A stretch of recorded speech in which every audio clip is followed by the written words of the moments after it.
So now further, while observing the onion cells under the microscope, did you notice any blank looking structures in the cytoplasm? It is called as vacuole. Vacuole मतलब ऐसे हवा का structure होता है, जैसे ये see you can see it over here, these are blank structures, they are called as vacuoles. वैसे ही जब अमीबा कैप्चर करता है फूड को ऐसे उसके सुडोपोडिया से, तो वो अंदर एक वेक्यूल में चला जाता है, right, and it starts digesting inside that cell. It could be single and big as in an onion cell. Chick cells have smaller vacuoles. Large vacuoles are common in plant cells क्योंकि वो उसको spongy बनाता है. हवा जितनी ज़्यादा होगी उतना वो स्पॉन्जी होगा और उस ईजीली वो गिर नहीं जाएगा हवा के और इसके प्रेशर से, राइट, क्लाइमेट के. Vacuoles in animal cells are much smaller. You might have noticed several small colored bodies in the cytoplasm of the cells of Tradescantia leaf, right? They are scattered in the cytoplasm of the leaf cells. They are called as plastids, right? Leaf cells में होते हैं plastids, मतलब chloroplasts are one type of plastids. They are of different colors. काफ़ी colors के होते हैं, but generally main color is green color because they contain the chlorophyll. Some of them contain green pigment called chlorophyll. Green colored plastids are called chloroplasts, right? जो chlorophyll contain करते हैं उनको chloroplast बोलते हैं. They provide green color to the leaves. You may recall that chlorophyll in the chloroplast of leaves is essential for photosynthesis. It helps them to do photosynthesis, right? To prepare their own food. That is why the plants are called as autotrophs. They make their own food. Comparison of plant and animal cells. If you recall activities 8.3 and 8.4, you should be able to compare the plant and animal cells. Observe the plant and animal cells carefully in figure 8.7 A and B. Let us tabulate. Tabulate मतलब हम लोग list down करते कौन से differences है दोनों sales के बीच में. The similarities and distinguishing features of the plant and animal cells, right? Only a few features are mentioned. You may add more in table 8.1. देखो हम लोग देख लेते हैं क्या क्या फीचर्स है. This is A is a plant cell and B is an animal cells. देखो यहाँ पे वेक्यूल छोटी छोटी है और यहाँ पे एक बहुत बड़ी सी वेक्यूल है, सबसे important cheese. So plant cell have larger vacuoles, right?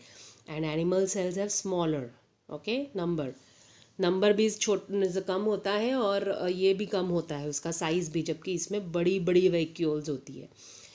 दूसरा डिफरेंस है सेल मेम्ब्रेन के बाहर सेल वॉल होती है जो एनिमल सेल में कभी प्रेजेंट नहीं होती, right? So animal cell does not have a cell wall whereas plant cell does have a cell wall. Okay, about the cell membrane देखो ये ज़्यादा डिटेल में ये शो किया है, इस पोर्शन को ज़्यादा बड़ा करके शो किया है.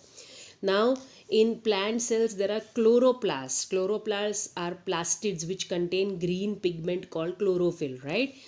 जो कि इसमें होता नहीं है क्योंकि we do not prepare our own food. हम तो डिपेंड करते हैं प्लांट्स के ऊपर अपने फूड के लिए और दूसरे एनिमल्स के ऊपर, right? So that is why we are not autotrophs, we are heterotrophs. We do not prepare our, मतलब हम लोग कुकिंग कर लेते हैं अपने फूड की, बट हमें एग्जैक्टली फूड कहाँ से मिलता है? प्लांट में से. हम फ्रूट्स या वेजिटेबल्स या मीट या ऐसा सब कुछ खाते हैं, उसको कुक करते हैं हम लोग डेफिनेटली, पर हम लोग खुद अपना फूड बना सकते हैं, मैन्युफैक्चर कर सकते हैं? नहीं. We depend on plants or animals for our own food, right? That is why we are heterotrophs. So we do not have chlorophyll or chlorophyll containing plastids inside our body cells, right? Okay, cytoplasm तो दोनों में common है, nucleus भी दोनों में common है, vacuoles का difference है, सेल वॉल का डिफरेंस है एंड प्लास्टिड्स का डिफरेंस है. क्लोरोप्लास्ट जो हमारे एनिमल सेल में नहीं होते. Okay, now number 1 they have listed. Part 1 cell membrane present होता है प्लांट सेल में, एनिमल सेल में भी प्रेजेंट होता है. सेल वॉल प्लांट सेल में प्रेजेंट, एनिमल सेल में एब्सेंट. न्यूक्लियस दोनों में प्रेजेंट, न्यूक्लियर मेम्ब्रेन दोनों में प्रेजेंट, साइटोप्लाज्म दोनों में प्रेजेंट, प्लास्टिड सिर्फ प्लांट में प्रेजेंट, एनिमल में एब्सेंट, वेक्यूल प्लांट में प्रेजेंट, एनिमल में भी प्रेजेंट, लेकिन इधर साइज़ में बड़ा होता है और इधर साइज़ में छोटा होता है और नंबर में ज़्यादा होता है. छोटी छोटी बड़ी काफ़ी सारी होंगी, बट इधर एक ही बड़ा सा होगा वेक्यूल, राइट? सो नंबर कम होता है लेकिन साइज़ बड़ा होता है. Now let us study the keywords, the key definitions which we have studied in this lesson, and in the end of this video I will put the textual exercises. ये textbook की जो exercises इसके साथ है उसका मैं copy लगा दूंगी at the end of this video, right? So that you can refer and you can write down, you can pause this video and write down all the question answers, right? Cell or organelles are made up of smaller parts called organs, organisms. Organs are made up of still smaller parts. The smallest living part of an organism is a cell. The structural and functional unit of a body is cell, right? Then cells are first observed in Cork by Robert Hooke. Robert Hooke was the person who coined the term cell, जिसने cell नाम दिया उसको, right? In 1665. Cells exhibit a variety of shapes and sizes. Cells को काफ़ी सारे shapes और sizes के होते हैं. Number of cells also varies from organism to organism. बड़े organism में ज़्यादा होते हैं, millions and trillions होते हैं.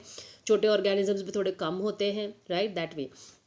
Some cells are big enough to be seen with an unaided eye. For example, hen's egg is an example. Ostrich egg is the largest cell. क्यों आप उसको बिना किसी माइक्रोस्कोप के देख सकते हो? Because वो eggs है. It is a single cell. Some organisms are single-celled while others contain large number of cells, right? For example, single-cell organisms, amoeba, paramecium, bacteria, ये सारे single-celled organisms है. Viruses भी. The single cell of unicellular organism performs all the basic functions performed by the variety of cells in multicellular organism. हमारे body में जो अलग अलग sales अलग अलग काम करते हैं. फॉर एग्जांपल स्टमक के सेल डाइजेशन का काम करते हैं, किडनी के सेल्स एक्सक्रीशन का काम करते हैं, लीवर के सेल्स डाइजेशन में हेल्प करते हैं, right? Then some other cells, for example muscle cells हमारी बॉडी को मस्कुलर सपोर्ट देते हैं, right? These are all different types of cells performing different functions in our body. Whereas unicellular organism जो one cell के organism होते हैं उनके एक सेल ही सारे फंक्शन करता है. That is why they are called as unicellular. The cell has three main parts. The cell number one is the cell membrane, number two is cytoplasm which contains smaller components or organelles called organelles, and number three is the nucleus. Nucleus is separated from cytoplasm by a nuclear membrane, right? Cells without well organized nucleus, that is lacking nuclear membrane, are called as prokaryotic cells or prokaryotes. Animals को बोलते हैं prokaryotes और cells को बोलते हैं prokaryotic cells. Primitive prokaryote मतलब primitive जिसका ये develop नहीं है वैसा.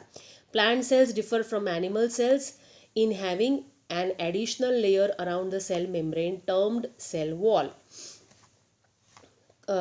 Colored bodies called plastids are found in plant cells only. Green plastids containing chlorophyll are called chloroplast, right? Plastids जो green pigment contain करते हैं chlorophyll, उसको chloroplast बोलते हैं. Plant cells has a big central vacuole unlike a number of small vacuoles in animal cell. Okay, plant cell has big central vacuole. Animal cell में छोटी छोटी होती है. So we have learned all these terms here: cell, cell membrane, cell wall, chloroplast, chromosome. Chromosomes are the genetic material inheritance के लिए. Inheritance मतलब कोई भी characters को parents में से उनके children में carry करने का जो होता है that is called as inheritance. तो वो chromosomes carry करते हैं, उसके ऊपर genes होते हैं. Cytoplasm, eukaryotes, genes, multicellular, nuclear membrane, nucleolus, nucleus, organelles, plasma membrane, plastid, prokaryotes, pseudopodia, tissue, unicellular, vacuole and white blood cells. ये हमने सारे keywords ये इसमें study किए. Now about the exercises, I will be attaching the photograph of these exercises into the video itself. We stop here and we will continue with the next lesson, that is lesson 9, reproduction in animals, next time. Okay.